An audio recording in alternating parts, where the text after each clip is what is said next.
Ngaha turaje Nyagasani turakwitabye karame kuko uduhamagara kuri buri munsi kugira ngo tugire neza ku mpuhwe zawe. Ku izina ry'Imana Data na Mwana na Roho Mutagatifu, amen. Amahoro bana b'Imana, ni muhumure, twitabye Nyagasani uduhamagaye kugira ngo dutume ahangaha nyine kuri buri munsi uko wamenya umuhamagaro wawe. Ingingo remezo igiye guturanga ahangaha muri iki kiganiro cyacu, uko wamenya umuhamagaro wawe ahangaha kuri buri munsi. Tubahaye ikaze, nimugubwe neza, maze buri wese aze kuva ahangaha yamenye umuhamagaro we, yamenye icyo yakora mu muhamagaro we, nuko yakomeza umuhamagaro we kugira ngo akomere kuri Nyagasani koko, kandi akomeze asoza ubutumwa bw'uko Nyagasani yabumuhaye. Uko wamenya umuhamagaro wawe. Abantu benshi koko bijya bitugora kumenya imihamagaro yacu, ariko uyu mwanya koko Nyagasani arifuza ko we nanjye twakongera kwivugurura, maze tumenye niba nta bintu bituzitira mu kumenya umuhamagaro wacu, bituzitira mu kuza umuhamagaro wacu, bituzitira mu kugera ku muhamagaro wacu. Uko wamenya umuhamagaro wawe. Dore rero ingingo remezo tujye kugenderaho. Mbere na mbere turamaze gusoma ijambo ry'Imana, ubwa kabiri turaza kumva urugero rw'umuntu uri mu muhamagaro.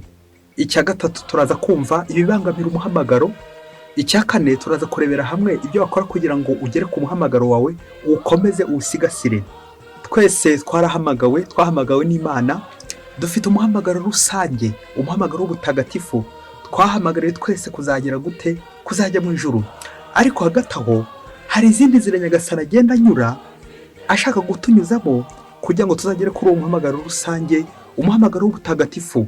Izo nzira rero nizo tugomba kwitondera, kuko bene izo nzira koko iyo zagenze neza koko tumererwa neza, niyo zagenze nabi koko nabwo nanone ntabwo tugera ku muhamagaro wacu uko bikwiye. Uko wamenya umuhamagaro wawe.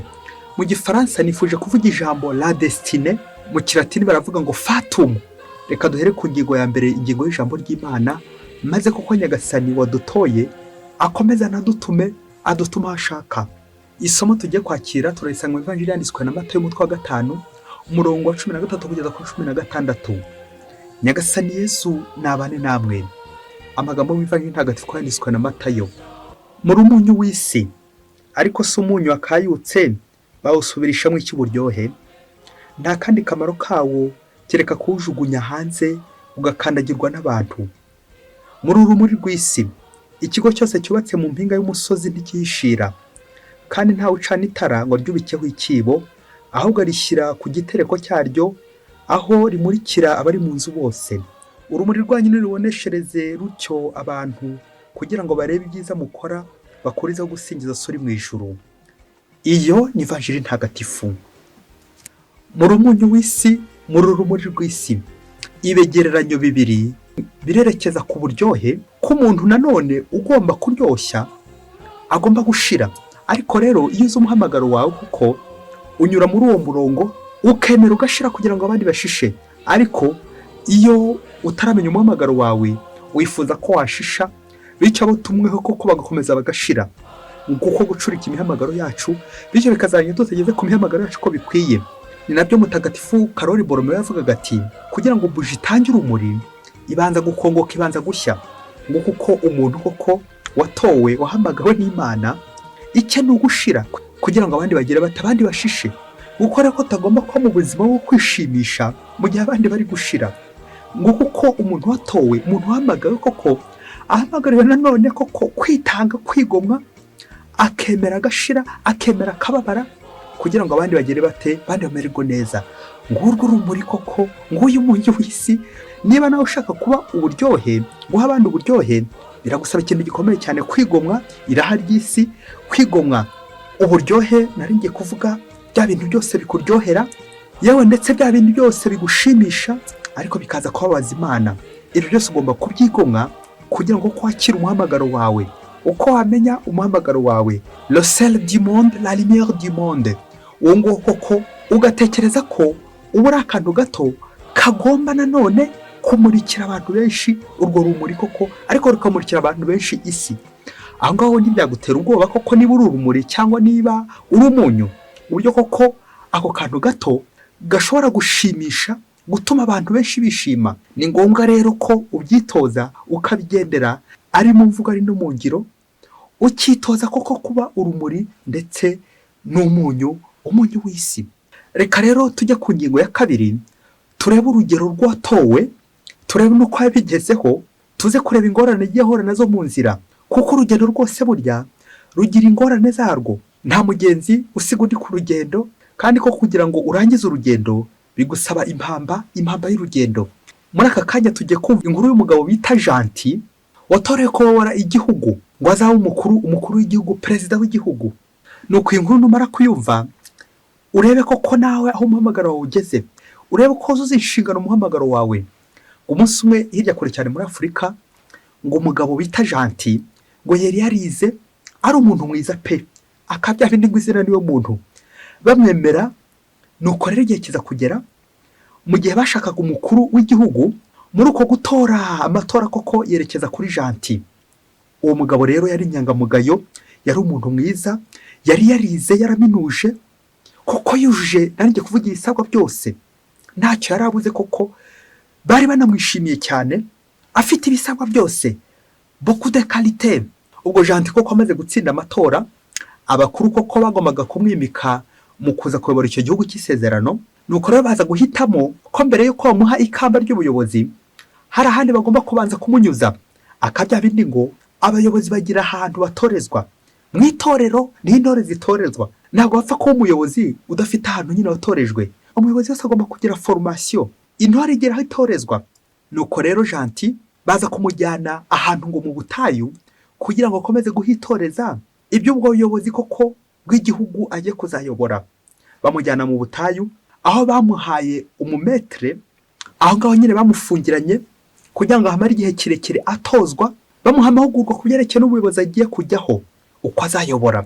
Maze koko metre ngo ageze muri iyo nzu, bishoboke ko yari inzu y'abamonaki ntawamenya, ngo ageze muri iyo nzu aho mu butayu aho agombaga kuba ari wenyine, ari kumwe gusa na metre gusa umuyobora, ushinzwe kumuyobora. Nuko rero Janti ageze muri iyo nzu aho mu butayu, metre ngo amuha amategeko 3, ngira ngo yatege amatwi wumve niba Janti azayashobora. Ngo metre aramubwira ati, amategeko 3 azakugenga mu gihe uzaba uri kwitegura ubuyobozi kujya ku ngoma. Amategeko 3 naya: itegeko rya mbere ni ugutagira umunwa uva, itegeko rya kabiri ni ugutagira akaboko karekare, itegeko rya gatatu uzirinda akaguru karekare, umunwa uva, kutavugavuga, akaboko karekare, kudakorakora, gutiba, n'akaguru karekare, gutazerera. Nuko Janti yamaze kumva amategeko, yumva ko nk'umuntu watorewe kuzayobora umuperezida koko muzima, ibyo bintu 3 amategeko 3 azayubahiriza neza uko bikwiye, dore ko yarari byari no kumufasha ko kubyubahiriza. Ahari wenyine, nta wundi bagomba kuvugana nawe, yari afite ibikenerwa byose, ibiribwa, uko arya, uko abaho, byose koko bari barabimuteguriwe, yarabigenewe. Kuzerera ntabwo byari gukunda, kuko yagombaga kuguma ngaho. La stabilité, il était tenu à la stabilité. Yagombaga koko kuba yicaye ngaho, kuba gumya aho ngaho muri iyo nzu, nta mwenyegamura afite, ngo mu gihe cy'umwaka nibwo ko agombaga gutozwa. Intore ifite aho itorezwa. Nuko Janti koko aguma aho ngaho ari gutozwa, amerewe neza koko, yakira formation uko bikwiye. Ngo mu gihe ukwezi kumwe Janti koko ari kwakira formation, amerewe neza. Wagiye kubona bishoboke ko metre we igihe kirekire ntabwo yabaga ari kumwe nawe nyine, yashobora kuba muha formation, ubundi koko akigendera, akigira muze gahunda, akigira mu bye. Nuko igihe kimwe koko ngo Janti arangije ukwezi, ngo agiye kubona inshuti y'amagara imutungutse aho ngaho nyine, yarari aho ngaho mu butayu muri iyo nzu ya wenyine, yibaza koko ukuntu barize kuvugana. Nuko inshuti koko baraganira. Bamaze kuganira, dore ko inshuti ye itari yaramenye ko ari Janti watorewe kuyobora cya gihugu. Nuko Janti arayegera yibwira ati, umva rero, uri inshuti yanjye magara, uri soma mbike wanjye, ntacyo naguhisha, ntacyo nakubeshya, ariko ngiye kubwira ibanga rikomeye cyane, uzirinde kurivuga nugenda. Uzi ko ari ngewe watorewe kuyobora kiriya gihugu cy'isezerano, ni ngewe perezida wacyo. Ubu ndahangaha nyine mu myitozo, ndahangaha muri formation kugira ngo nzakiyobore. Rero ndagutumye ntuzigere ubivuga, ariko ujya unterera icyumvirizo ku baturage ba cya gihugu, dore ko numvise ko ari abantu bagoye. Ugenda utera icyumvirizo, niba koko bagikomeza umutwe, bagifunza umutwe, kuko ndi hano, kuko ndi kwitegura kuzabayobora, ariko iryo ni ibanga. Nuko barangije kuganira, ya nshuti igihe cyaje kugera ko kwirataha, ariko ngo mu gutaha imusigera akado ya telefone kugira ngo koko ajya mukurikirana amakuru amubwire, dore ko janti bamushyira aho ngaho nyine bari bamwambuye za telefone zose, uburyo bw'itumanaho bwose ntabwo yari afite. Nuko rero nshuti ije kumusura imusigira telefone kugira ngo bajye baganira, bamenye uko abaturage koko aho bageze mu myumvire, bityo koko janti koko nahagera azabumvishe, azabayobore neza uko bikwiye. Ubwo ya nshuti ye iragenda imusigira akado ya telefone ngo bajye baganira bombi bonyine. Igihe cyaje kugera koko ya nshuti imaze kugenda, birumvikana janti nyine bakomeje kuganira na nshuti ye, ngo yaje kumubwira ko aho bamwishimiye ku buryo bukomeye cyane. Nuko agiye kumva, yumva ko igihugu cyose koko aribo bari kuvuga, maze janti agira ubwoba cy'uko ya nkuru yamenyekanye mu gihugu cyose ko ari ugiye kuba perezida, kandi koko bitari bemewe ko abihishura. Janti rero atekereza ko bizagera ku bakuru, bityo koko bakamwima ubutegetsi, bakaba bamwima kubera ko nyine ryabanga ryamenyekanye. Nuko janti mu gushaka uburyo bwose yazitira ibyo abantu bamaze kumenya ayo makuru, yibaza uburyo agiye kuyazitira. Nuko afata icyemezo cy'uko agiye kugenda rwihishwa, metere we atabizi, ubundi koko ajya guhagarika ayo makuru hato abakuru bataza kubimenya, ubundi koko bakamwima ubuyobozi bw'aho perezida akaba arabubuze. Nuko janti arasohoka, handi bari bamushyize wenyine, aragenda no muri cya gihugu. Urumva yagombaga kugenda kugira ngo yihute hato metere asaza kumushaka akamubura. Nuko acunga metere adahari, ajya mu cyumba cya metere, atera uruboho rw'amafaranga rwari rurimo kugira ngo ashobore gutega indege vuba na bwangu, yihute agende kandi agaruke vuba na bwangu, metere ataza kumushaka akamubura, urugendo rwihute. Rwa ruboho rw'amafaranga abagize ate, araruteruye kugira ngo rumworohere mu gutega indege no kunyarutsa vuba. Aragenda, ageze koko muri cya gihugu, atangira koko guhosha no gupfukirana ya nkuru hatitaza kumenyekana. Uzi ko ngo yaje kubigeraho koko, ngo amaze guhagarika amakuru koko bamwe birabakundira, ya makuru arayahagarika, nawe uzi kwibaza uko yahagaritse. Nuko yagiye kugaruka muri bwa butayu hahandi koko yahoze yitoreza. Nuko ngo ari mu ndege ari kugaruka, mu gihe janti agiye muri cya gihugu yagombaga kuzayobora, ako kanya metere aba arahageze, atangira kumushaka kugira ngo koko amwambike ikamba nk'umuyobozi koko w'icyo gihugu. Ako kanya aza gushaka janti aramubura, ajya hose aramushakisha, hose aramubura, amubura aho ngaho muri ubwo butayu. Nuko n'ahandi yirukiye yahise agenda ashakisha amafaranga kugira ngo atege indege, yihutira kujya kuvuga ko yabuze janti, wasanga koko yaragiye ntamubwire. Metere yagiye gushaka amafaranga yari yateganyije ya tike azajya akoresha, agiye kuyashaka arayabura, yibaza aho amafaranga yagiye, arashakisha arayabura. Mu gihe metere amaze gushakira hose janti amaze no kumubura, yakinze inzugi z'aho ngaho hose aho babaga, ajya gushakisha janti. Mu gihe janti nawe ahindukiye yururutse mu ndege agannye aho yabaga, asanga harakinze, hamaze igihe hakinze, yewe ubanzana n'uwo akiri gushakisha urufunguzo kugira ngo yinjire hahandi agomba kwitoreza, ubundi koko azahabwa rya kamba ryo kuzayobora cya gihugu. Byaje kurangira bityo nyine, janti na n'ubu aracyakomeza gushakisha, ashakisha urufunguzo rwa ya nzu yabagamo. Mu gihe janti akiri gushakisha, na metere nawe ari gukomeza amushakisha. Uko metere ari gukomeza ashakisha aya mafaranga, na niko ari gukomeza ashakisha janti. Byaje kurangira nyine janti abuze, rya kamba ribuze nyine uritwara. Kubera iki? Janti yigendeye, yagiye kera. Azize iki? Azize wa munwa uva kwa kuvugavuga, kwa kumena ibanga, azize akaboko karekare kwa kwiba, agatora amafaranga y'abandi kugira ngo ajye kurangiza business ziwe. Icya gatatu azize koko kagaguru kiwe. Ngiyo metere rero aramubwiye ati, janti, uzirinde umuntu uva, uzirinde akaboko karekare, uzirinde n'akaguru karekare. Biza kurangira koko janti atahoye cya gihugu. Ikibazo kigagira kiti, ese janti nta muhamagaro arafite ukobora cya gihugu? Ese kuki janti iri kamba ataryambaye? Kuki batamwambitse iri kamba? Ese ni metere wabiteye cyangwa ni janti wabiteye? Ni abakuru babiteye cyangwa ni janti ubwawe wabiteye? Ese ubu koko janti yarafite umuhamagaro wo kuyobora iki gihugu cyangwa ntawe yarafite? Komeza ubyibazeho. Muri aka kanya tugiye ku ngingo ya gatatu iza kudufasha nanone kumva uburyo janti yikuye amakata mu kanwa. Ubwo tujya kureba ibintu bibiri bishobora kubangamira umuhamagaro wawe, ni byinshi cyane ariko nabihineye mu bintu bibiri. Icya mbere harimo ubunebwe, icya kabiri harimo icyaha. Reka duhere ku bunebwe, la paresse. Ubunebwe nanone bukajyana no kwiraza inyanza, kwigira ntibindeba, gusuzugura, la negligence. Bikaza kurangira koko biganishije kuki? Kugufunga umutwe, kunangira, ngo kwijijisha. Bamaze kuguha amategeko y'ibiranga umuntu uzayobora kiriya gihugu, y'imyitozo ugomba gukora, warangiza koko ntubyiteho, warangiza ko ugashyiramo ubunebwe. Ngubwo ubunebwe ushaka gutuma koko tutagera ku mihamagaro yacu ko bikwiye. Ngubwo ubunebwe ushaka konona imihamagaro yacu. Ngubwo ubunebwe ushaka gutuma koko tutagera iyo tugomba kujya.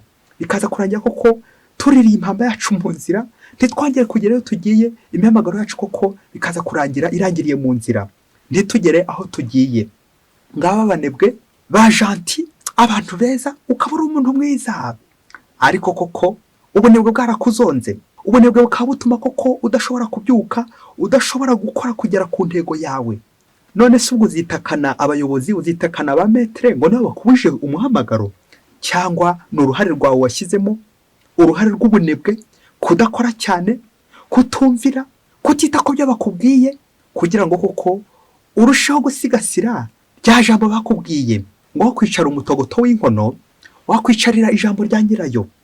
Ngiryo rya jambo batubwiye, buri wese Imana ifite icyo yamubwiye, niwe uzakora iki ngiki. Imana ifite buri wese ikintu yamutoreye. Ariko se ni kangahe uba umunebwe? Ni kangahe ugira umwete muke mu kuzuza inshingano zawe? Ni kangahe wigaramira ati bize ngarame? Ni kangahe kuko ushyiramo ubunebwe, ugashyiramo agasuzuguro, ukagenda ubivangavanga uko ubonye kose? Kandi Nyagasani afite aho yagutoreye, ari kugutoza. Noneho nawe kuko imyitozo urayishe. Tekereza nawe umukinnyi ugomba kwitoza kugira ngo azatware igikombe, bikaza kurangira ari kwiryamira, akaryama amasaha 24 kuri 24. Bikaza kurangira koko nta mwete afite mu myitozo, bikaza kurangira koko nta discipline afite.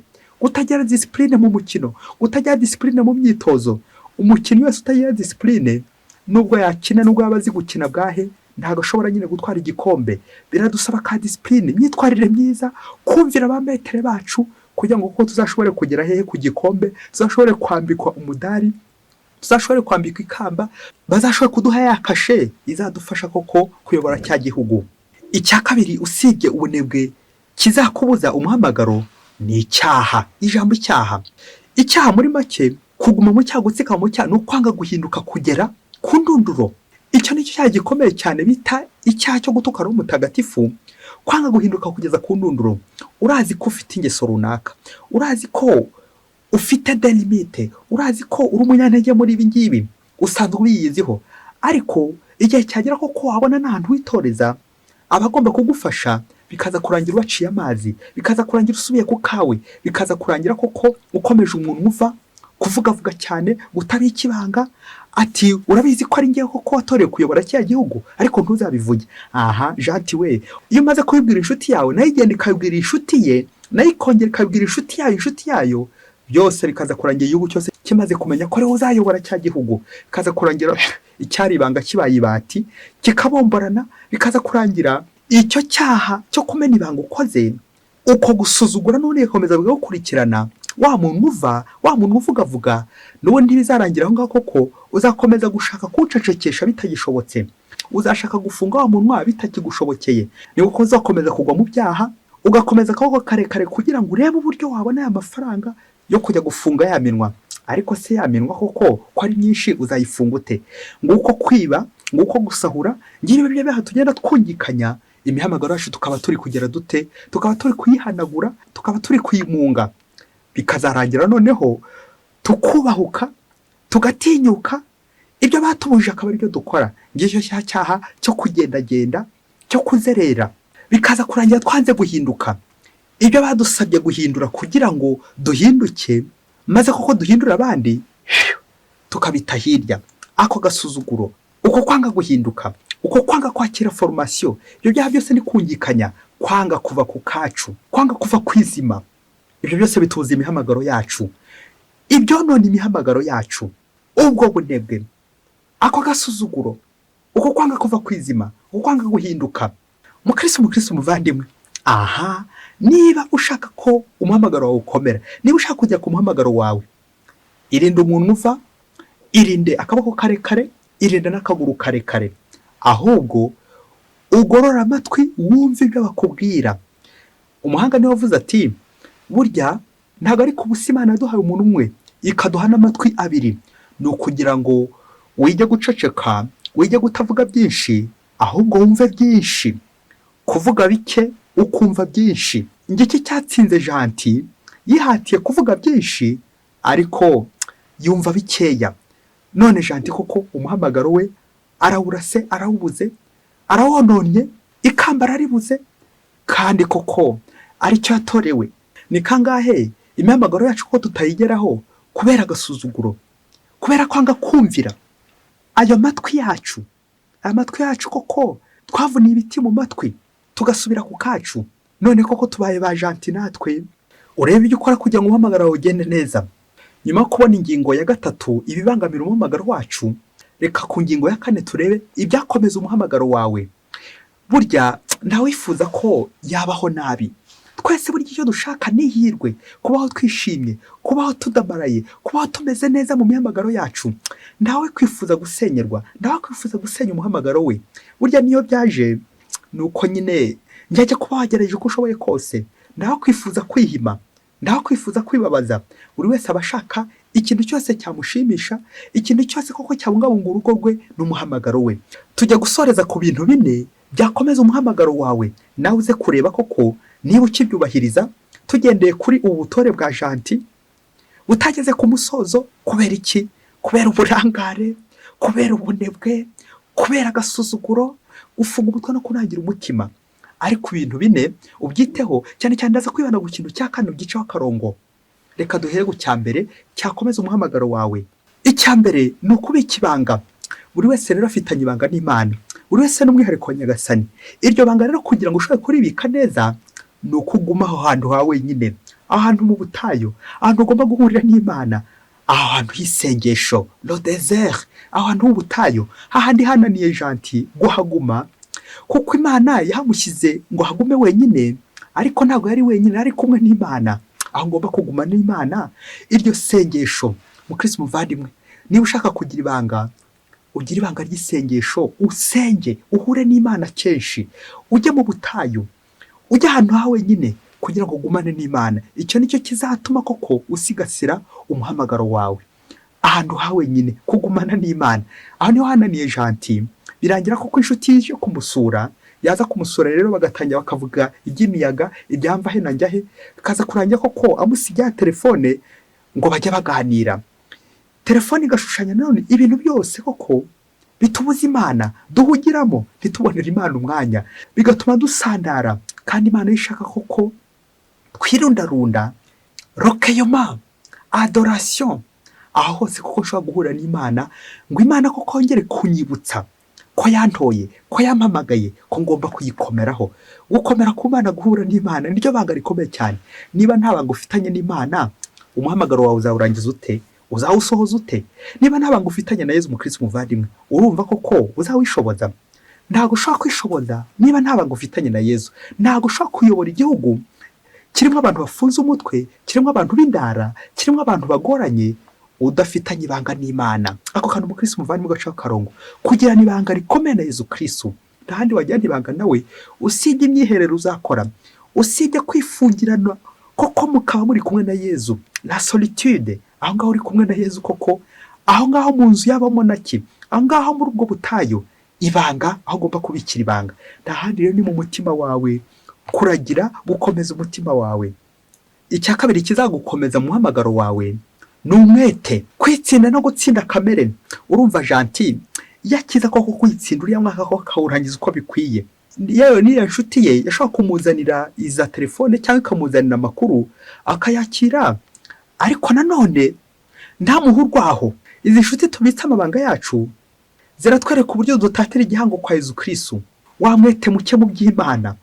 Rero Nyagasani akadusaba niba dushaka ko imihamagaro yacu ikomera, gutsinda ingeso, gutsinda kamere, kuva ku kacu.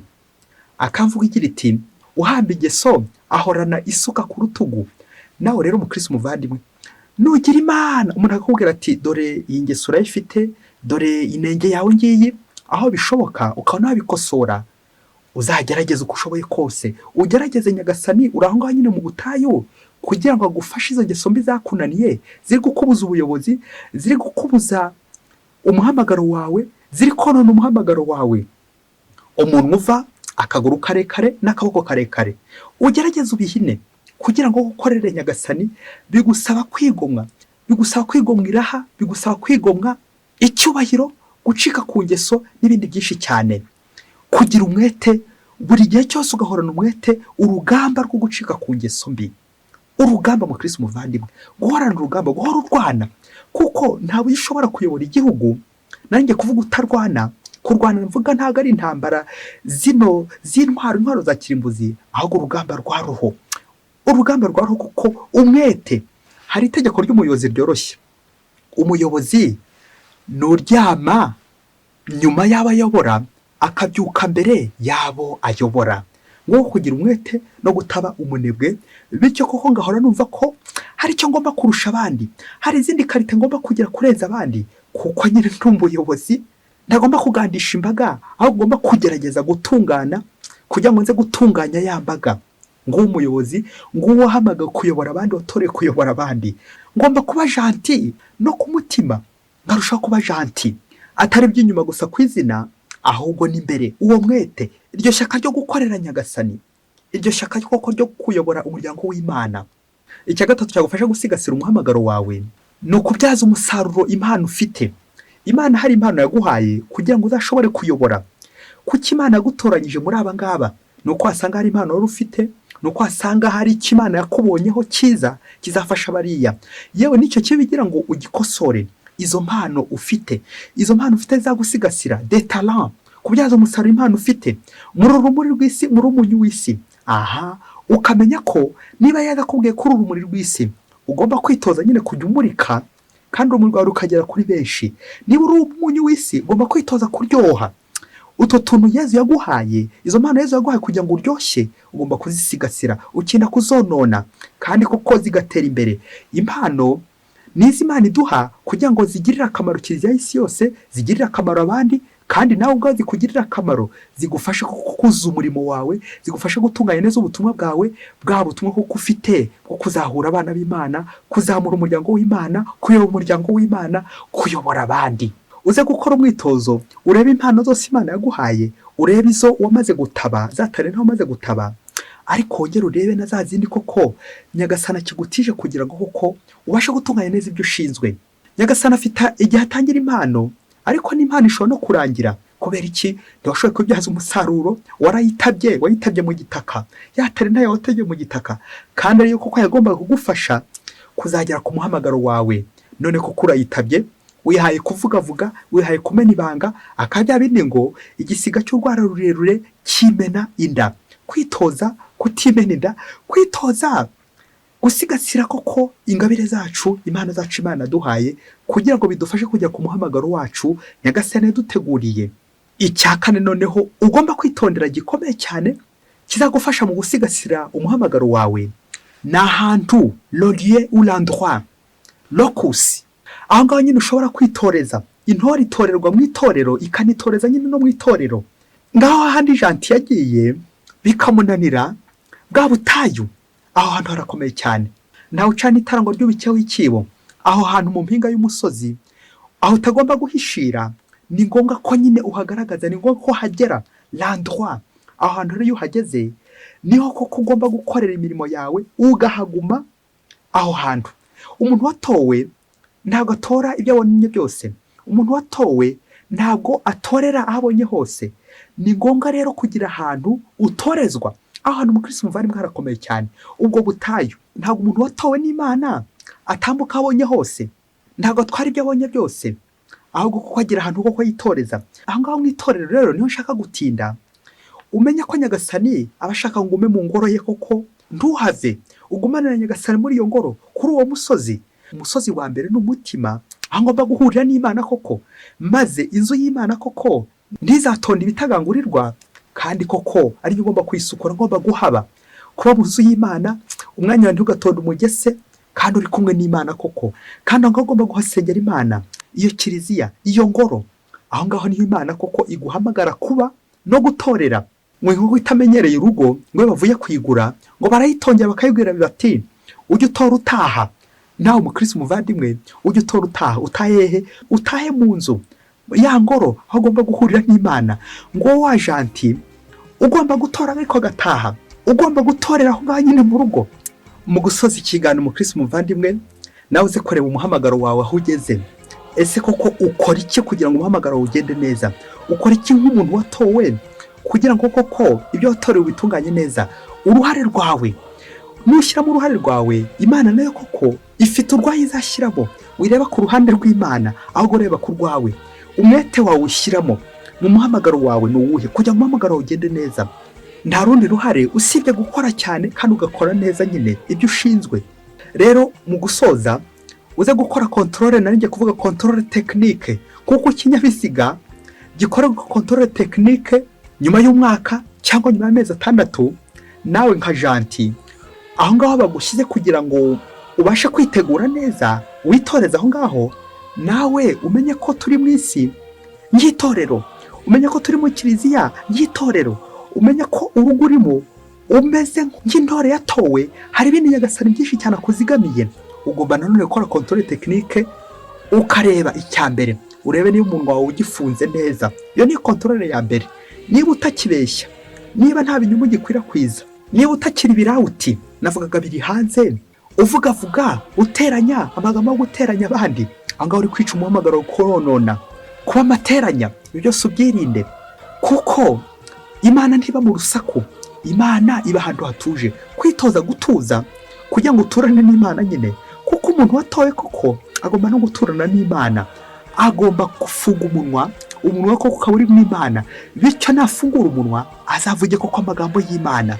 Kumara igihe kirekire ufunze umunwa kugira ngo Imana ikubwire wumvishe amatwi, bityo koko nuwufungura uzavuge neza, uvuge ibikwiranye koko n'ubutoroge bwawe.